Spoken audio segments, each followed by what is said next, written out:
नमस्ते विद्यार्थी मित्रों, डॉक्टर कीर्ति की हिंदी की दुनिया में आपका स्वागत है। आज मैं आपके लिए कक्षा 9वीं हिंदी लोकवाणी से इकाई 1 और उससे तीसरे नंबर की कविता निज भाषा यह लेकर आई हूँ, जिसे कि भारतेंदु हरिश्चंद्र जी ने लिखा है ना। इसकी कुछ पंक्तियाँ इस प्रकार से हैं। निज भाषा उन्नति आहे, सब उन्नति को मूल, बिन निज भाषा ज्ञान के मिटत नहीं को सूल। शब्दार्थ देख लीजिए। शब्दार्थ इस तरीके से, निज यानी अपनी, अहे यानी है, मूल यानी शुरुआत, ही यानी हृदय, सूल यानी कांटा। यहाँ पे अर्थ है कि कवि कहते हैं हमें अपनी मातृभाषा की उन्नति के बारे में सोचना चाहिए, क्योंकि इसी से हम सब प्रकार से उन्नति कर सकते हैं। जब तक हमें अपनी मातृभाषा नहीं आती है, हम अपने मन की बात को या मन के दुख को अच्छे से व्यक्त नहीं कर सकते, और इसीलिए हमेशा मन में एक प्रकार की पीड़ा बनी रहती है जो कभी मिटती नहीं है, मिटत नहीं है कुसूल। वह दिल की जो तकलीफ़ है वह कभी मिटती नहीं, क्योंकि हम हमारी बात को किसी को अच्छे से समझा नहीं पाते। इसलिए निज भाषा यानी अपनी स्वयं की भाषा या मातृभाषा का इतना महत्व है कि उससे हम अपनी बात को अच्छे से समझा सकते हैं। यहाँ पर बताया गया, पूरी कविता ही निज भाषा यानी अपनी भाषा के ऊपर आधारित है।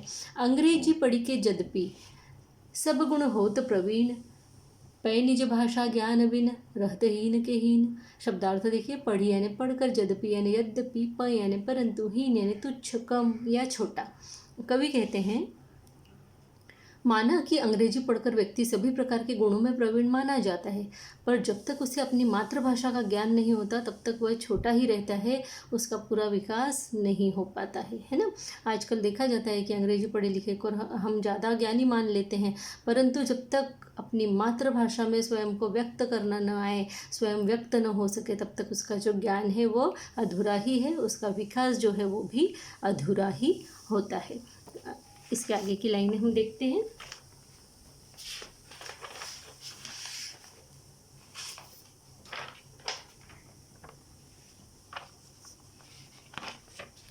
उन्नति पूरी है तब ही जब घर उन्नति होए, है ना। यहाँ पे ये लाइनें हैं कि उन्नति पूरी है तब ही जब घर उन्नति होए, निज शरीर उन्नति किए रहत मूढ़ सब कोय। यहाँ पर उन्नति का सही सही अर्थ हमें बताया गया है। आजकल जो हमारे अंदर एक गलत धारणा बनी हुई है, उसको यहाँ पर सीधे सीधे क्लियर किया हुआ है भारतेंदु जी ने। शब्दार्थ देखिए, तब ही यानी तब, होए यानी होती है, निज यानी स्वयं, मूढ़ यानी अनाड़ी, अज्ञानी या मूर्ख व्यक्ति। अब देखिए यहाँ पर कवि क्या कह रहे हैं, भारतेंदु जी कह रहे हैं कि कोई भी परिवार तभी उन्नत है जब उस परिवार के सभी सदस्य उन्नत हो जाए, है ना, सभी का विकास हो जाए। अगर सिर्फ एक ही व्यक्ति या परिवार का कोई एक ही मुखिया जो है वो उसने उन्नति कर ली हो और बाकी सबकी उन्नति पर ध्यान ही न दिया हो, तो बाकी सब तो मूर्ख ही रह जाएंगे। अर्थात उन्नति तब होगी जब सभी ज्ञानी होंगे। और यही बात हमेशा हमारे ऊपर लागू होती है कि सिर्फ हमारे परिवार में हमारे एक ही व्यक्ति के आगे बढ़ जाने से वह परिवार आगे बढ़ा हुआ या विकसित नहीं माना जाता है। उसकी किसी भी परिवार की उन्नति, किसी भी परिवार की खुशहाली, हंसी खुशी उसी पर डिपेंड करती है कि उस परिवार के सब व्यक्ति जो है वो उन्नत हो, सब व्यक्ति ज्ञानी हो। अर्थात यह काम किसका है? जो व्यक्ति सबसे पहले ज्ञानी बन जाए वह अपने परिवार के हर सदस्य को जो है इस ज्ञानी बनने का मौका दे और अपने परिवार को उन्नति के शिखर पर लेकर जाए। आगे की पंक्तियां हैं, निज भाषा उन्नति बिना कबहु न हवे है सोए, लाख उपाय अनेक यूं भले करे कि न कोय, है ना। शब्दार्थ देखिए, कबहु यानी कभी भी, सोए यानी सुविधा या उपाय, कोय यानी कोई। अर्थ यहाँ पर है कि कवि कहते हैं कि अपनी स्वयं की मातृभाषा के बिना कोई भी व्यक्ति जीवन में कुछ भी उन्नति प्राप्त नहीं कर सकता, क्योंकि बचपन से पैदा होते से जो शब्द जो आवाज़ें हमारे कान में गूंजती है और जो हमारे दिमाग तक पहुँचती है, उसका जो असर हमारे ऊपर होता है, उसके तुलना में किसी दूसरी भाषा का असर उतना नहीं हो सकता है। तो चाहे वो लाख उपाय कर ले पर फिर भी उसका भला नहीं हो सकता। अर्थात मातृभाषा का जो ज्ञान है वह तो मनुष्य के लिए अति आवश्यक है ही है, वही मनुष्य का भला भी कर सकती है। आगे की पंक्तियां हम देखते हैं, एक भाषा एक जीव, एक मति सब घर के लोग, तबे बनत है सबन सो मिटत मूढ़ता रोग। जब सबकी भाषा एक हो जाए, जब सबके विचार एक हो जाए, जब सबके प्राण एक हो जाए, तभी सब बात बनती है और तभी जो है अज्ञानता का नाश होता है। शब्दार्थ देखिए, मति यानी बुद्धि या विचार, तब यानी तब, सबन यानी सब, मूढ़ता यानी मूर्खता या फिर अज्ञानता। यहाँ पे अर्थ देखिए, कवि कहते हैं किसी घर के अगर सभी सदस्य हैं एक ही भाषा में आपस में बात करते हैं, है ना। अगर किसी घर के सदस्य, सभी सदस्य जो है एक ही भाषा में आपस में बात करें और उसी भाषा में अगर ज्ञान को भी प्राप्त करें, यानी उनकी जो पढ़ाई लिखाई है वो भी उसी भाषा में हो, तो सबकी अज्ञानता को दूर किया जा सकता है। क्योंकि हम आजकल देखते हैं कि भारत में हर कोई अंग्रेजी माध्यम की तरफ जो बढ़ा चला जा रहा है, उससे होता क्या है कि घर में माता और पिता अगर इंग्लिश मीडियम से पढ़े लिखे ना हो तो वो बच्चों को घर पर पढ़ा नहीं पाते हैं और आपस में जो बातें होती हैं, बातचीत होती है, वो तो हिंदी में करते हैं। पढ़ाई अब बच्चा इंग्लिश में कर रहा है, आप उसको घर पर पढ़ा नहीं पा रहे हो, तो क्या हो रहा है, आप अपना ज्ञान उसको नहीं दे पा रहे हो। बच्चा भी उस ज्ञान को प्राप्त ही नहीं कर पा रहा है जो उसको प्राप्त करने का अधिकार होता है। और सबसे पहली टीचर जो होती है वो किसी भी व्यक्ति की उसकी स्वयं की माँ होती है, ठीक है। तो तब अज्ञानता को तभी दूर किया जा सकता है जब अपनी स्वयं की भाषा में ही, निज भाषा में ही बात की जाए और उसी में ज्ञान प्राप्त किया जाए। अगली लाइनें हम देखते हैं। और एक अति लाभ यह या में प्रकट लखात, निज भाषा में कीजिए जो विद्या की बात। अब देखिए शब्दार्थ, या में यानी इसमें, अति यानी ज़्यादा, प्रगट यानी प्रकट, लखात यानी लिखना और निज यानी अपनी। अब यहाँ कवि कहते हैं कि अपनी मातृभाषा का एक और लाभ तो ये भी होता है कि जब हम पढ़ाई की या ज्ञान की बात करते हैं अपनी मातृभाषा में तो हमारे आसपास के लोगों को उसका लाभ आसानी से मिल जाता है। क्योंकि हम जिस परिवेश में रहते हैं उस परिवेश में हमारे आसपास भी लोग उसी भाषा को जानते हैं, हमारी भाषा ही उनकी भाषा होती है। तो जब हम किसी ज्ञान को प्राप्त कर ले और उनको उस भाषा में बताए जो भाषा उन लोगों को समझ में आती हो, तो फिर उस ज्ञान का लाभ ज़्यादा से ज़्यादा लोगों को मिलता है। क्योंकि मातृभाषा में कही हुई बात या लिखा गया, बांटा गया ज्ञान जो होता है वो ज़्यादा से ज़्यादा लोगों को आसानी से समझ में आ जाता है। और जो हमारा एक मतलब होता है किसी चीज़ को सीखकर दूसरों को सिखाने का, वह भी हमारा जो है मकसद पूरा हो जाता है, ठीक है।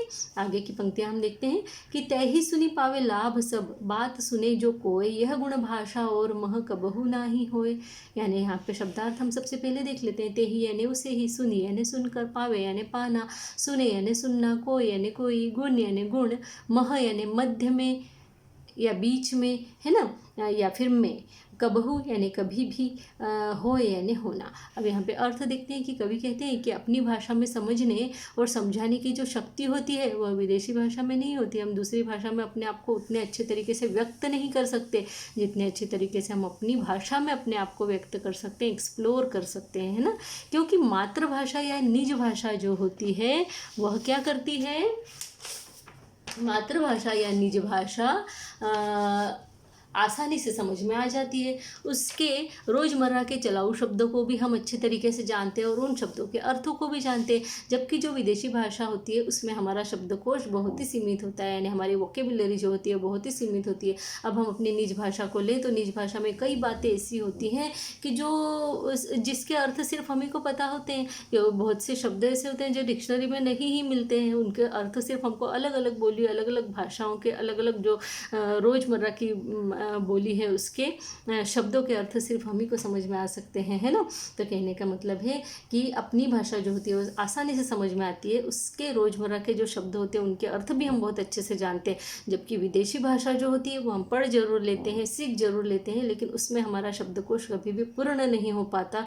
क्योंकि उसके रोज़मर्रा की जो शब्दकोश होता है वो हमारा बहुत सीमित होता है, उसके अर्थ को हम अच्छी तरीके से, वृहत तरीके से नहीं जान सकते। अगली पंक्तियाँ देखते हैं। विविध कला शिक्षा अमित ज्ञान अनेक प्रकार, सब देशन से लय करहूँ भाषा माही प्रचार।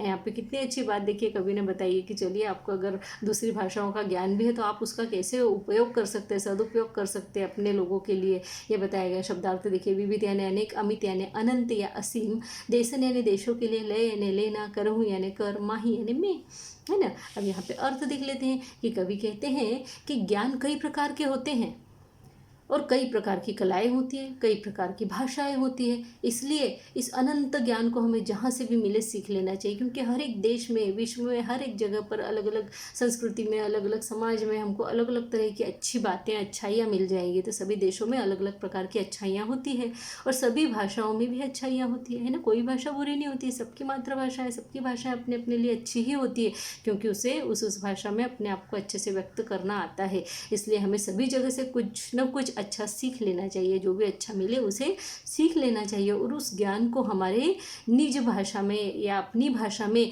उसका प्रचार प्रसार करना चाहिए, ताकि उसका लाभ ज़्यादा से ज़्यादा लोगों को मिल सके जो हमारी उस भाषा को जानते हो। ये यहाँ पर कवि कहना चाहते कि सब जगह से अच्छाइयाँ सीख लो और आकर और उस अच्छाई को अपनी स्वयं की भाषा में, अपने स्वयं के देश में समझाओ। वो ज़्यादा से ज़्यादा लोगों को प्रभावित करेगी और समझ में आएगी। अगली पंक्तियाँ इस तरीके से है।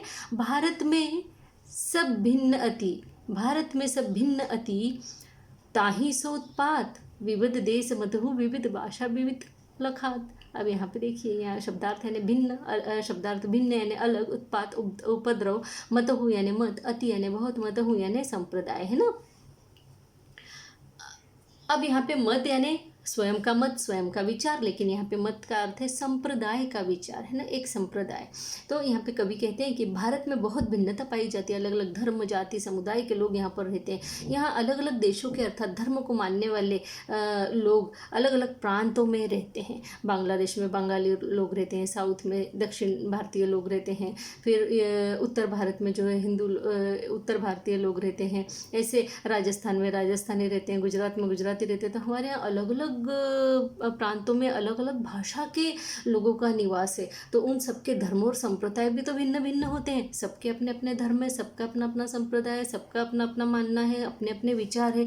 तो कवि यहाँ पे क्या कहना चाह रहे हैं कि ये जो विभिन्न प्रकार के जो मत होते हैं, ये जो विभिन्न प्रकार के मत होते हैं, यही जो है कभी कभी उपद्रव भी मचा देते हैं, है ना, लड़ाई झगड़े भी करवा देते हैं। और इन्हीं उपद्रवों से बचने के लिए हमें क्या करना चाहिए, अपनी निज भाषा का जो ज्ञान है वो होना चाहिए। तो विद्यार्थी मित्रों, अब मुझे लगता है कि निज भाषा भारतेंदु हरिश्चंद्र जी द्वारा लिखी गई ये कविता अब आपको बहुत अच्छे से समझ में आ गई होगी। कृपा करके कमेंट बॉक्स में कमेंट करें, जो समझ में नहीं आया वो भी आप पूछ सकते हैं। और मेरे इस चैनल को सब्सक्राइब ज़रूर करें, लाइक ज़रूर करें, और किसी भी प्रकार का आपको परेशानी हो तो मुझे बताइए, मैं आपकी सेवा में सदैव तत्पर हूँ। धन्यवाद, नमस्ते।